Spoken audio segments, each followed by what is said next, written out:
thrilled that so many of you are joining us this morning to have a very newsy conversation about what's happening in Washington. As always, no shortage of things to discuss there. We're also going to talk a lot about what's happening on the AI policy front. I want to thank Johns Hopkins University for partnering with us with this amazing new space that they have. This is part of their series, The Bridge, highlighting bipartisan legislative efforts. We're going to have both a Republican and a Democrat on stage today, Senator Mark Warner from Virginia and Todd Young from Indiana. I'm also going to be joined on stage by Andrew Desiderio, one of our senior reporters at Punchbowl News, who's going to help with that conversation. Afterward, I'm going to be joined on stage by Bloomberg Distinguished Professor Rama, Chellappa, and Alonzo F. Decker Jr., Professor of Science and Engineering, KT Ramesh, from Johns Hopkins University to talk further about AI policy and regulation. And now I'd like to introduce Sabel Bjorklund from JHU to give some opening remarks. Sabel. Thanks so much, Anna. Good morning. I'm Sabel Bjorklund. I'm the Executive Director of the Johns Hopkins University Bloomberg Center and the Vice President for Federal Strategy for Johns Hopkins University and Medicine. We're thrilled to welcome you to our new home in the heart of the nation's capital. We opened to students last August with a mission to connect evidence-based policy with research development and educate the next generation of civic leaders and innovators. We're also convening people for a diversity of viewpoints to foster discovery and dialogue. Here on Pennsylvania Avenue, the Hopkins Bloomberg Center brings together leading researchers and faculty from all corners of our university to offer their expertise and objectivity to policymakers at all levels of government. Our goal is to bring nonpartisan dialogue, artistic expression, and fresh, actionable ideas to the doorstep of democracy. The Hopkins Bloomberg Center is a convening destination for academic experts, public and private sector leaders, newsmakers, artists, and others to engage and collaborate across differences and disciplines in order to solve pressing problems. As a bustling hub for collaboration, it will serve as a launchpad for faculty and staff to transform knowledge and ideas into impact and advance evidence-based policy solutions in city halls, state capitals, Washington, and beyond. Today's event is a partnership with Punchbowl News to launch the first session in a series that will be anchored right here. The series, called The Bridge, as Anna mentioned, will highlight what's working in Washington by providing a public forum to showcase bipartisan dialogue between leaders who are tackling some of the most pressing policy challenges. And The Bridge will be an opportunity to hear analysis from Johns Hopkins faculty and expert who are forefront at research on these same issues. Today, we want to thank Senator Mark Warner and Senator Todd Young for their bipartisan leadership and for joining us to discuss their legislation to create an initiative that would strengthen U.S. technology competitiveness, especially with respect to artificial intelligence. I also want to thank our faculty, Rama, Chellappa, and KT Ramesh, both from our Whiting School of Engineering and co-interim directors of our new Data Science and Translation Institute. KT and Rama are here today to help us better understand both the challenges and opportunities that artificial intelligence presents to our communities. Lastly, if this is your first time here, whether in person or on our live stream, we hope it won't be your last. We invite you to follow us online through the Johns Hopkins University Bloomberg Center website or by scanning the QR codes outside the event. We also hope you'll follow us on X and LinkedIn, where you can find out about our robust programming that's free and open to the public. Thank you for coming here today. Anna, back to you. Thank you so much. As she mentioned, we are obviously here in person, but we are streaming online, and we welcome those of you who are joining us online as well as in person to share this conversation on social media. You can find Punchbowl News at Punchbowl News on all social media platforms. And with that, let's get the conversation underway. Senators, Andrew, you can join me on stage. Have you here. As always, at all Punchbowl News events, we start with a few news of the day questions, and then we'll get into the policy conversation. Andrew, I'm going to turn it over to you. Thank you very much. Thank you, Senators, for being here. Senator Young, I want to start off with you. Senate Minority Leader Mitch McConnell obviously made big news yesterday, announcing his intention to step down as Senate Republican leader at the end of this Congress. Is this a sign that the Senate Republican Conference is undergoing some sort of transformation toward more of the mold of Donald Trump? And secondly, do you have a preference in terms of who? I know it's early. That's right. Just getting it in there. And I'm not asking Senator Warner who his preference is for Republican leader. But Yeah. Thank you. Thank you, Andrew and Anna, and thank you so much to Punchbowl for having me. Congrats to Johns Hopkins for this amazing new center. What a week. What a week in Washington. We had no idea when we signed up for this thing that we were setting ourselves up for in-depth analysis about the coming leadership elections. But listen, Senator McConnell, he has been an institution unto himself for the last couple of decades. His political analysis and strategizing are very much respected in this town and beyond. He is somebody who, regardless of how you see him on particular issues, you have to acknowledge he's accomplished quite a lot in his professional career. I personally am grateful to him. He was helpful to me in my 2016 election to get into the Senate. And I'll say I've been appreciative of his global affairs sort of perspective. We need to stay involved in the world.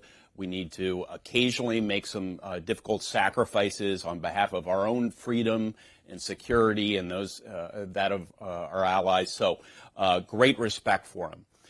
With respect to what lies ahead, it's of course uncertain, but I can predict this. There will be some changes, and there should. Anytime you have a leader, whether it's in business or the not-for-profit world, or in this case, a government institution, when you have a successor coming in, you learn from the goods and bads, the pain points and the celebration moments of your predecessor, and you adjust your strategy accordingly. So that will occur. To get more specific, I think there will be some revisiting of some policies, not most policies, but some policies as it relates to economic policy. Republicans developed our what is kind of a light touch, limited government, low taxes, low regulation economic policy in the 1980s.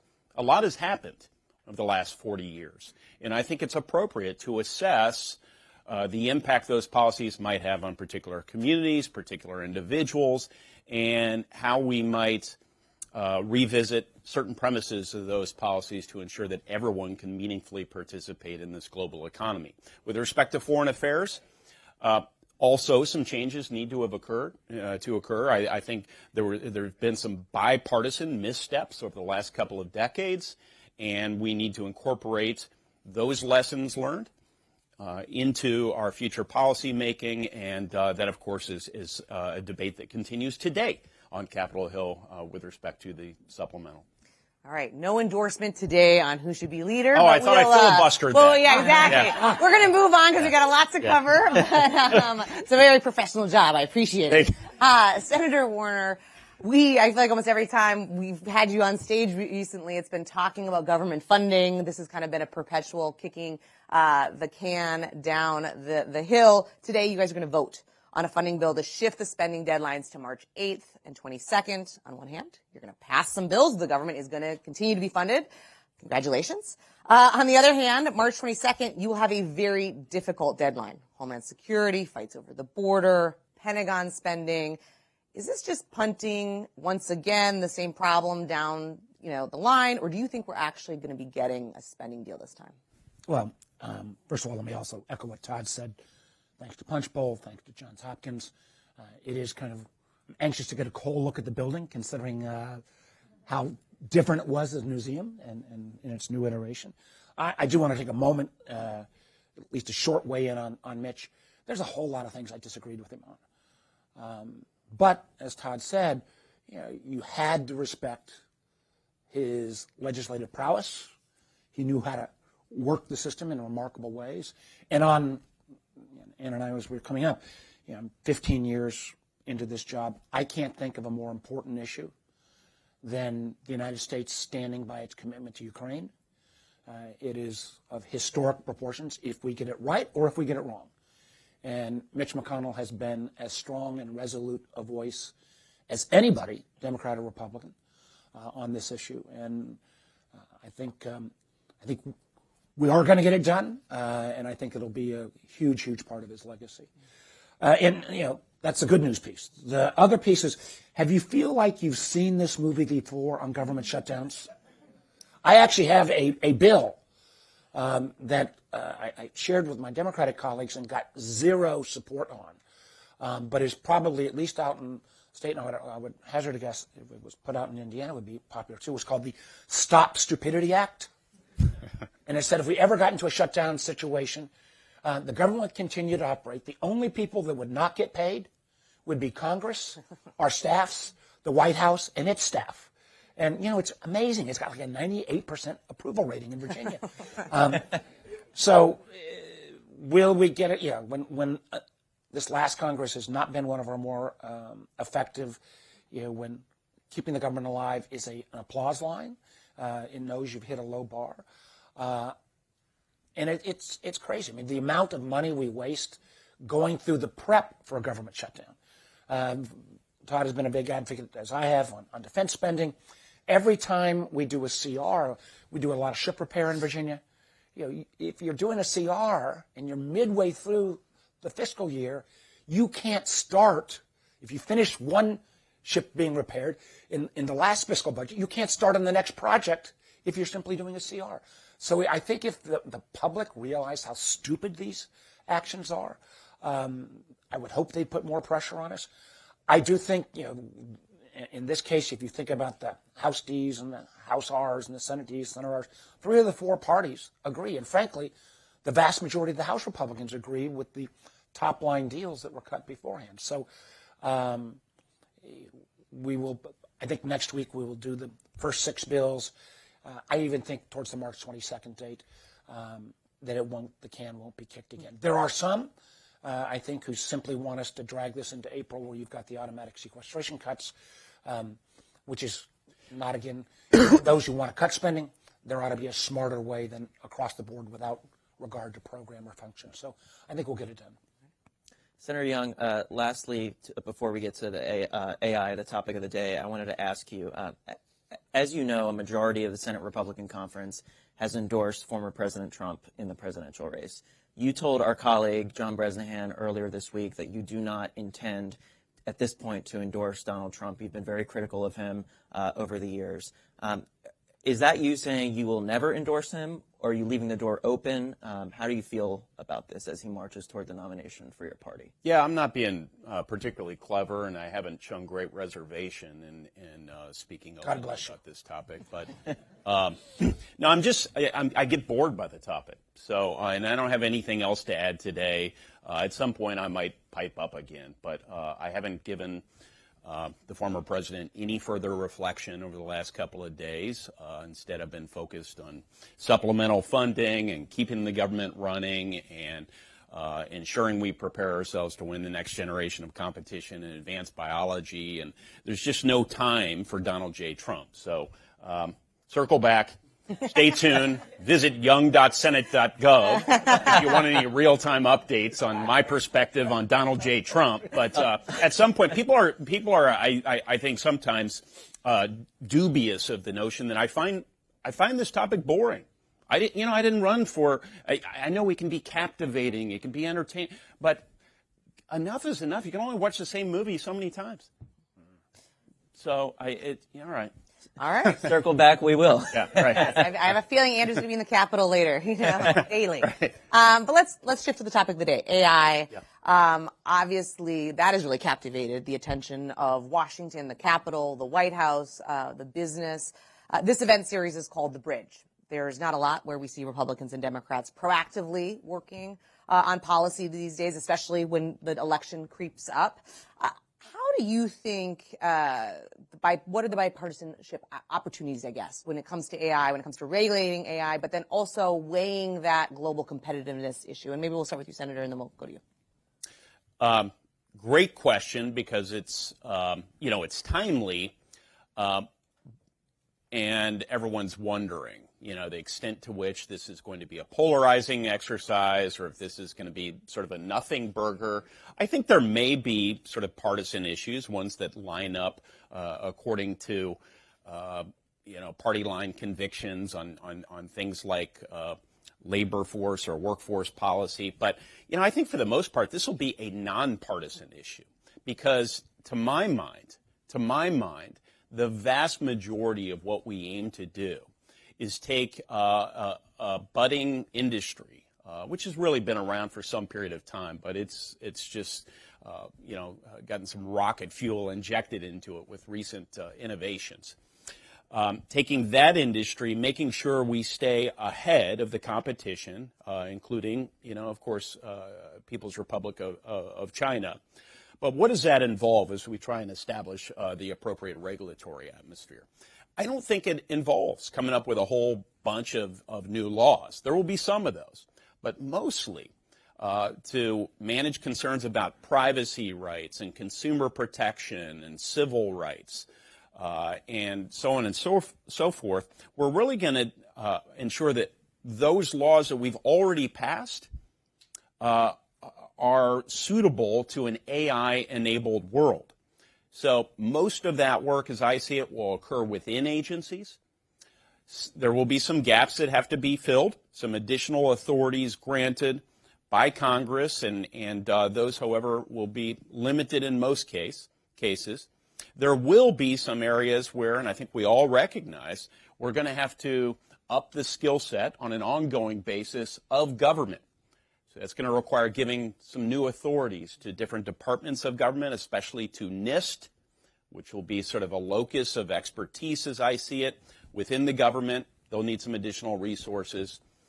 Government research has always been something, varying funding levels have occurred throughout our history, but I think most people recognize this is another area where maybe some new action will need to occur, some additional appropriations going into funding through government research labs, through our National Science Foundation, our universities, so that we can leverage the amazing power of this new technology to good effect in health, the environment, workforce, and so forth. Senator Warner, the push and pull when it comes to AI basically boils down to this, as you know. How do you allow AI to flourish and to encourage innovation while also trying to mitigate the very real risks associated with the prevalence and the spread of the technology itself? Can you talk a little bit about the guardrails that you think are necessary here and how those would even be implemented? I know you both have legislation, many pieces of legislation actually on this specific issue of guardrails, but can you talk about that? Well, let me first of all, again, give Todd credit for, partnering with Chuck Schumer and Mike Rounds and Martin Heinrich on kind of a series of kind of what I would call AI 101 sessions that we've had with the Senate. The good news is there was lots of interest at first. The challenging news was some of that interest tailed off, I think, because this is hard. I have to acknowledge, as somebody who's got a technology background, I can't think of a subject that I've spent more time on, and I think there is less linear relationship, at least with me, in terms of more time spent doesn't mean I'm getting smarter on the issue.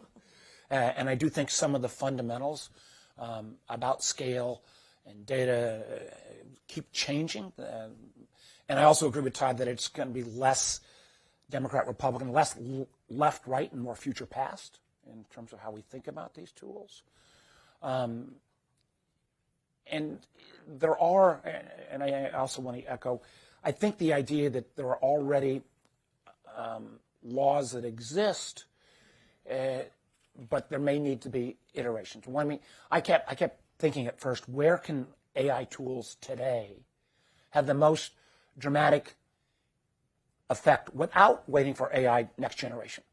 And the two domains that seemed obvious to me were, one, elections, and I think all of us who follow or participate, know the power of deep fakes and how this can happen at speed and scale, which is unprecedented. We've already seen this in terms of the fake voice robocall with Biden. We've seen this in terms of deep fakes with videos in some of the European elections. I was in Munich where, along with 20 tech companies, including TikTok and X, for example, they agreed at least on a voluntary regime of watermarking and then being willing to try to take down manipulated videos or audios, and an education. Now, it's voluntary from the 20 tech companies. We had the EU. Lindsay was not there, but Lindsay had agreed to kind of co-do this with me on the voluntary basis. That's good. I've got actually an AI elections bill as well. The other domain was manipulation in the financial markets. The very same level of manipulation that could take place in elections could take place in the financial markets. And I would not be surprised if we found probably not a Fortune 50 stock, but a Fortune, say, 200 to 500 stock might be manipulated now. Not just with deepfakes of the CEO, but different product manipulation. Just the AI tools that can be used to mess with the public markets are unprecedented. I've been a little surprised at the fact that the industry has not kind of gotten all in on this yet. So I got a bill with John Kennedy that would, for example, potentially use treble damages if you use AI tools for market manipulation. But it also says to FSOC, which frankly came out of Dodd-Frank and has not met my expectations as somebody who put that bill together. But if there was ever a case where FSOC, in terms of looking at all the financial sector across the different regulatory barriers, ought to look at this holistically, FSOC ought to be looking at that. But an AI example on financial markets is that, traditionally financial manipulation means, you got to show intent. Well, this is a perfect case where an AI tool that says, let's go out and say, go make money, which is not an illegal intent.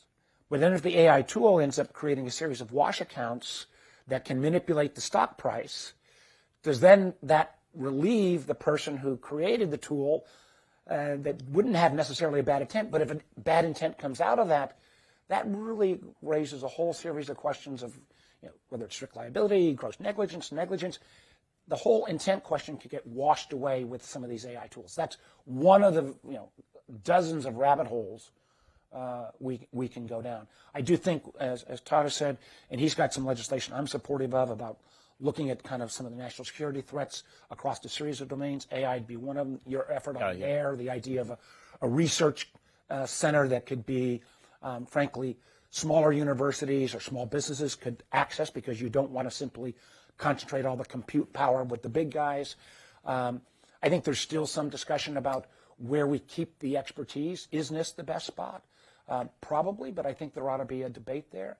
I mean, initially we had some conversations about, do you have some kind of macro AI entity? It probably doesn't work. You probably need to have the expertise one location, but how the agencies touch that expertise and bring it back, these are things that frankly don't fall on a Democrat Republican traditional breakdown.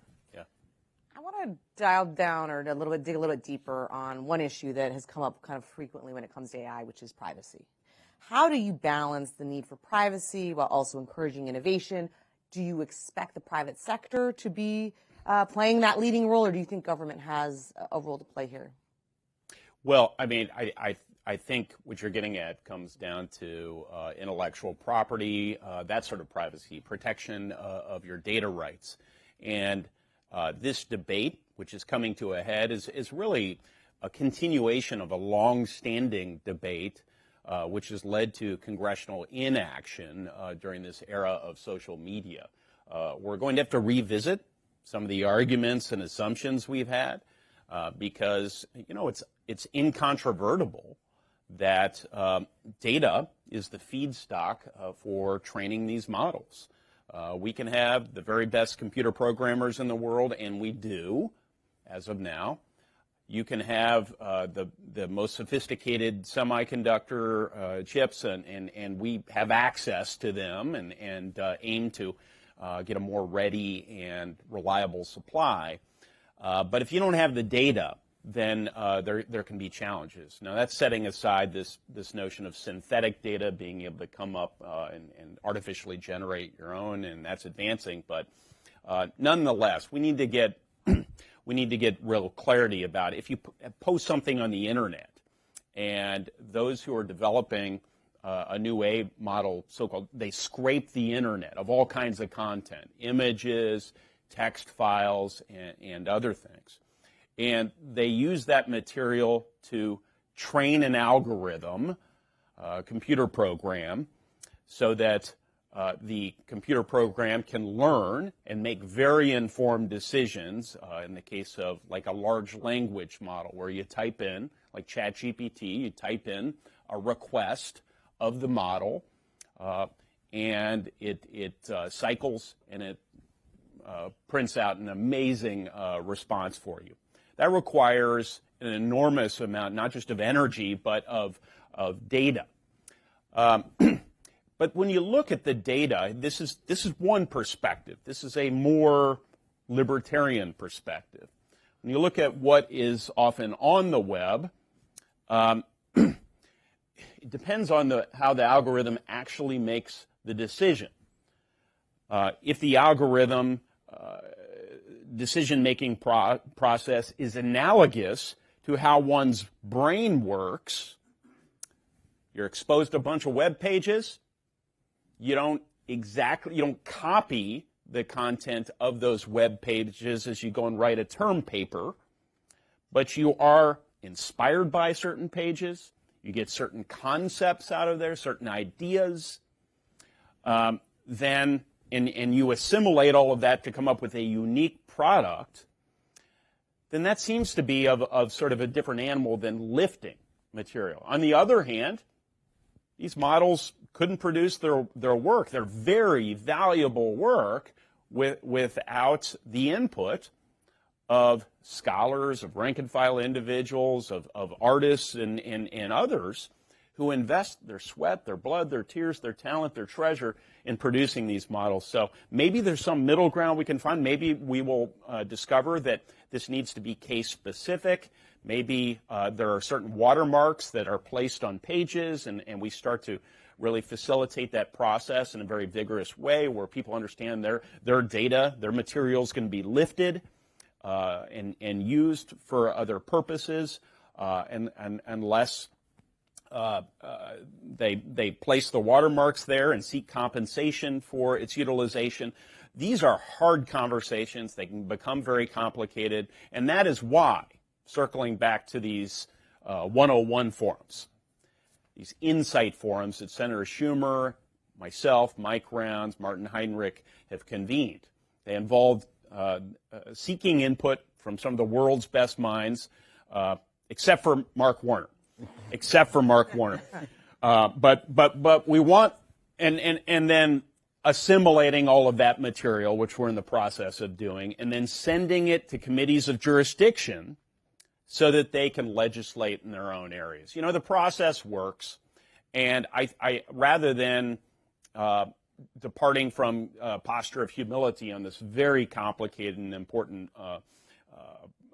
issue, I think it's important that we take everything we've learned and we make sure we allow individual members in the light of day to develop their own legislation, have it marked up, and so forth. So an issue like the one I just described will be handled by multiple committees, but you can imagine the Judiciary Committee considering revisiting some of the premises of our intellectual property rights and updating them. Our same notions of privacy, those don't need to change, but contextualizing them to here and now and in the future. You talked about just now how multi-jurisdictional this issue is and how it's very difficult to address something like this in a comprehensive manner. Yes. You obviously have co-hosted these insight forums that you just mentioned with Senators Schumer, Rounds, and Heinrich. At this point, we're in an election year, process-wise. Legislatively, what is the best way to address AI here and now? Is it through a comprehensive bill? Is it through bits and pieces? And I'm asking you in particular, Senator Young, because you've shown that you are quite skilled, actually, in bipartisan legislating on technology because of what you did with Senator Schumer on the Endless Frontiers Act, which became the CHIPS Act. Obviously, that was a comprehensive piece of legislation. So when it comes to AI, comprehensive or bits and pieces in an election year? Well, I think if we allow the process to work, meaning the leader, Senator Schumer, lets the chamber know that we'll be considering on the floor AI legislation, which is what we did first with USICA, which later became the CHIPS and Science Act, inspired by, yes. Gordon and I did the CHIPS piece. They did the CHIPS piece. Then you get a lot of buy-in. You get a lot of buy-in through various committees of jurisdiction. It tends to, for time's sake, it's all bundled into one piece at the end, but it allows your important committees like the Intel, the Armed Services Committee to spend weeks and weeks considering individual smaller bills and member initiatives that align with that AI theme. in this case. So that will happen. In fact, myself and Mike Rounce, we visited with a ranking member of a major committee yesterday. And we said, essentially, get ready. We're about to produce our lessons learned through these insight forums. We're going to hand them to this prominent committee, ranking member, chairman, and ask you to get started, marking up legislation as it relates to AI, probably in March or April would be my, estimate. And I don't know. I acknowledge it's a complicated political environment. It seems that even in this day and age, when we really need to act on national security issues, we figure out a way to get it done. So let's hope that happens. Let me follow up. We'll give you the last word, Senator. Because I just think a couple of comments. One, I think we have to be have a little bit of humility on this, because I wish we could get comprehensive. But remember, and one of the reasons why, even though in one of the first sessions we had all the tech guys there and who wants regulation, everybody raised their hand, I kind of snickered. Because all these same guys that said, oh, yeah, we want regulation and realize there ought to be guardrails on social media. And we've done nothing on social media. From the exposés that we posted from a bipartisan basis about Russian interference, to the enormous challenge that our kids have, to, I think, long overdue time reform for Section 230. So our record on this stinks. So I do think the one-off, I got 5 pieces of legislation, all bipartisan, a series of domains, both in the intelligence domain, but also, as I mentioned, elections and areas like the financial markets. And I think, I want to just take the example that Todd gave and put a little more flesh on. I sat recently with the publisher of a number of food magazines, and I'm a foodie and love to eat well. And he said, why would I ever put another dollar into any of these food magazines if all this information can be scraped, and you ask one of the large language models, give me your best meatloaf recipe, and you don't know if it's coming from Betty Crocker, Julia Child, or last month's Bon Appetit? Why would you continue to invest in creation of that new content if it gets scraped and put into? That's a huge real-time issue that, I think what Todd said is that's not that different than kind of the human mind, but the fact that increasing content creation is going to have to be thought about in a different way. So I do think guardrails. I kept thinking that because of the possibility of unraveling on both the markets and elections, that we might find a way to put this grand alliance together between big C capitalists and small D Democrats, because both domains could be affected tomorrow. I've not found that secret sauce yet, but if there are brilliant ideas in the crowd, I'd love to hear them, because I think that the imminency of this year's elections and the possible manipulation of markets that could be happening real time might give us a place to at least do a starting point. All right, we are going to leave it there. I'm sure this is not the last AI conversation the four of us have. Yeah. Senators, thank you so much for your time this morning. We appreciate it. Thanks, Andrew, thank you so much. Thank you. All right. Yep. All right. Take care. Thanks so much. Thank you. Hey, thanks so much. All right. Now I'd like to welcome Rama Chellappa, Bloomberg Distinguished Professor, and Katie Ramesh, Alonzo F. Decker, Jr., Professor of Science and Engineering at Johns Hopkins University. Please, gentlemen. All right. Well, we got into the thick of it, the challenges of it all, and optimism, I think, at the end that they're going to do some things, but not a real clear pathway forward. So I want to start and set the stage from your perspectives.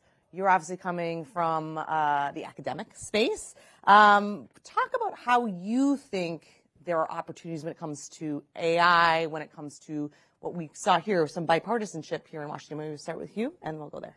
Sure. You hear all the time that somehow senators don't get along well, but this is a great example. Yeah. I think I'm very optimistic that they can work together and get things done. I think the chip deal is really a remarkable example of that. So I think one of the things that they talked about is the privacy. I think it's a very important issue.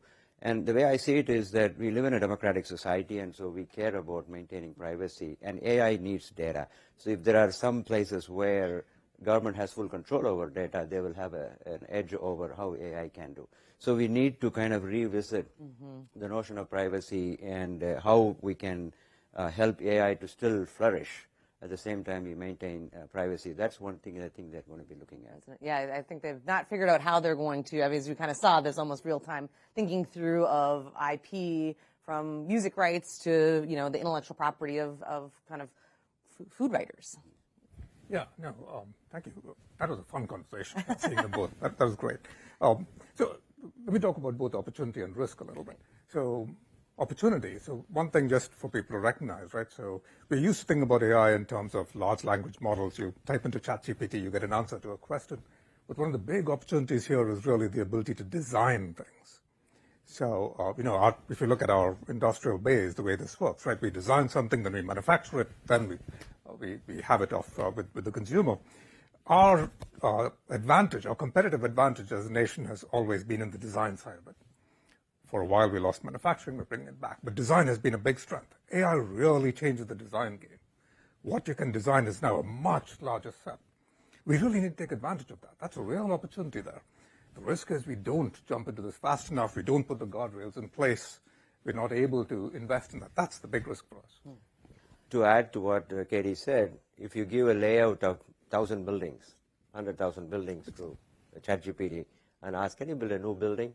It may come up with something interesting. But that asks the question, then what do architects do? Well, we like to say in radiology, radiologist who knows AI will do better than a radiologist who doesn't know AI. So AI is not going to replace radiologists, but then those who learn to work with it will do better. It's interesting. I think if you thought 5 years ago it was all going to be the blue collar worker was really the one that everyone thought, oh, we're going to replace all of them. But now you see a lot more, to your point, the radiologists, you know, kind of some professions that are, I think, much more grappling with the concept of how do you use it as an enhancement or figure out you know, like they used the internet before, right? Before they used to draw as the architect, and then all of a sudden you could put it in a computer and things could move a lot faster.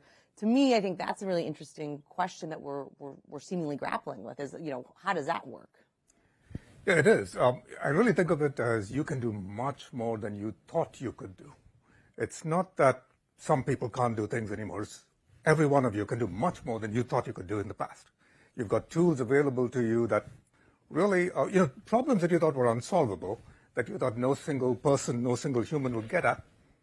You have an assistant on your side that can actually get there. So it's a massive opportunity for each of us. It does mean we have to be really comfortable on the educational side of things. We've got to be able to demystify AI so people can learn things really easily, right? And it's actually fairly easy to do. It's part of our jobs in the university is to really make that barrier to entry into this near zero so you can get and learn things really fast. I thought it was a pretty revealing comment. You don't often hear senators say they've studied something and they don't quite know even more than when they started, right? They know less about it. When you heard Senator Warner this morning, most of the time our politicians are experts on everything. What do you think is that kind of education gap? I mean, they've tried to do some things, but I think even Senator Young acknowledged there was a lot of people coming to these sessions in the beginning, and that kind of tapered off. Is there kind of work that you all can produce, or is there that education kind of, you know, information sharing that's needed when it comes to the lawmakers who are going to be making those laws? I tell you, I was impressed with how much Senator Young knew about LLMs and so on. I mean, he was just making the right point. So I think they're there. We need to have more programs where we can bring in, you know, congressional staff and even lawmakers and so forth, engage them in terms of giving, you know, where we are with respect to AI. Because as we build AI systems, we also worry about keeping it trustworthy and things like that. So that's where Congress and the government comes into play. So this has to be an ongoing dialogue. But the thing with AI is that in the last 10 years, it's just shooting up. It's even for professors who have been working in this for 4 decades, you know, we're really, you know, have to be awake 24 hours of the day to keep track of what's happening, you know, and with all the things happening with OpenAI, the more newer models coming and so on. So continuous education is important, and it has to start at a very young age. Listen, the kid who's born now today probably is going to be born with a cell phone or something like that. I don't know. I mean, because they are so advanced in technology. So, they're very different from the kids I used to teach 15 years ago. So they are ready. And so we have to start up because AI is here. It's going to be here, right? So we have to really, that's the one way to be competitive. is educate our people across the board. And at the same time, making sure the guardrails are in place. Yeah. What do you think in terms of that education gap? Is it more knowledge sharing? So one of our issues here is the technology you're talking about is changing really fast. Right. Rama was talking to that, right? And so you have to think about education, the AI space, differently than you think about traditional education. It's not like you take a Calc 3 course and you're done, right? That's it. Now you know Calc 3. In this space, things change on a monthly, 6-monthly kind of basis. The technology changes fast. What you need to have are the foundations in place so you can understand the change and then be able to use it. We don't need everybody to actually be doing the coding, but you really need everyone to be able to use what's built, to figure out where the system is going to fall apart, where it's going to give you an answer that doesn't make sense, and then to be able to decide when you want to actually use that to your advantage, right, where there's a risk. So I think part of our role on the university side has to be not just on the foundations of AI, but on the applications of AI. How can you get in and use this? Mm-hmm. This series is called The Bridge. We just had a Republican and a Democrat on stage, which doesn't always happen in these days, particularly ahead of an election. How important do you think that this is a bipartisan, or even as the lawmakers said, nonpartisan issue going forward? Oh, definitely, because it affects us all. It doesn't matter if you're a Democrat or Republican. If AI doesn't behave well, we all pay the price for it. And deepfakes is a big issue. And I worry in 2024 election, we all have to be very watchful. The thing that we heard about President Biden's voice being played in New Hampshire election is just tip of the iceberg. Mm-hmm. We all have working on various algorithms for detecting them. And as my friend at Berkeley, Hani Farid, who's an expert in this, says, defense is a decade behind average, right? Mm-hmm. People can attack a lot more easily. It's very subtle, getting more and more subtle, and we have to be on our watch. So everybody has to watch out for that. So that's what I worry about in the coming election time. And then, of course, there are other issues, in terms of maintaining our competitiveness. I have a theory. When it comes to national defense and security, we have to work with our allies, because then the data can be shared, and even the chips can be manufactured and things like that. Netherlands is very good at maintaining their equipment that allows us to make faster GPUs, right? And so that's important. But in the health sector, I think we all should be able to work together across the globe, because I like to say AI operating on world health data will give us healthy world, because there are diseases in other parts of the world that we are not sure of, and we can get data from there. So we have to manage national defense and security in one way, where we just work with our allies, make sure we are all strong. And in the health, everybody likes to have healthy citizens, right? Which it doesn't matter which country it is, right? So we have to manage it well, and I think AI is going to play a role in both. AI is going to be very impactful in medicine and healthcare. So we need to keep that in mind. At the same time, when we work on national defense, we work with our friends. Keith, what do you see this as a bipartisan, nonpartisan issue? Yeah, it's absolutely a bipartisan issue. It's an issue for every human in the space, right? So the way I like to think about this, and Senator Young actually did a very nice job of talking about it. So most of these AI systems are learning from the data that they have. The more data you give them, the more they learn, and what they learn depends on what data you give them. So look at it this way. We all are drinking from that same data well. And if someone's poisoning the data well, that's what we'll all get. All of us are exposed to that risk. So you absolutely need a bipartisan view of this in terms of who puts the data in, how do you know what's going in, how do you track this, how do you track then what the potential bad actor is going to do. This has to be done together. We are unfortunately almost out of time, but I want to end with a question we often end in these fireside chats. You had two senators, their staffs are here, you have a very captive audience in person on the live stream that are actually probably the people who will ultimately write some of the legislation or the tweaks to the laws that we've seen before. What is one thing you hope the lawmakers this morning and those in the audience keep in mind when it comes to AI, moving forward with regulation and kind of global competitiveness? Rama, we'll start with you. Regulation is needed, but let's not over-regulate. We still do not know what AI is capable of. It has done good things. It is doing good things. It will do good things. But it's like a precocious child. Sometimes, very, very intelligent children can do some stupid things. But parents are needed to tell the kid, don't do that. But you never discourage the kid from being innovative, being creative. So AI is a very creative child. And so let's watch it, make sure it works for us, works with us. There is always a tendency to overshoot the regulation and stymie, the progress. And let's not do that. Yeah, and let me resonate to that. I think the innovation part is what we absolutely have to drive. That's our competitive advantage, always has been. We've got to be able to accelerate that. We also want to accelerate parts of AI that we're not talking about enough in terms of the safety and the ethics and all of these things. And so it's acceleration of all of it is what we're looking for, not trying to slow down pieces. Maybe the last piece of that is just recognizing you need some trusted agents in the space. One of the things I liked about the bill that they were talking about in terms of the competitiveness assessment is really the idea of having FFRDCs or UARCs, organizations like that engaged. I think that's really valuable for all of us. All right, we're going to leave it there. A.T. Rama, thank you so much for your time this morning. We appreciate it. A big thank you to the senator and their teams, as well as Andrew for joining us, and to Johns Hopkins University for partnering with us. Have a great day and stay safe, everybody. All right. Thank you.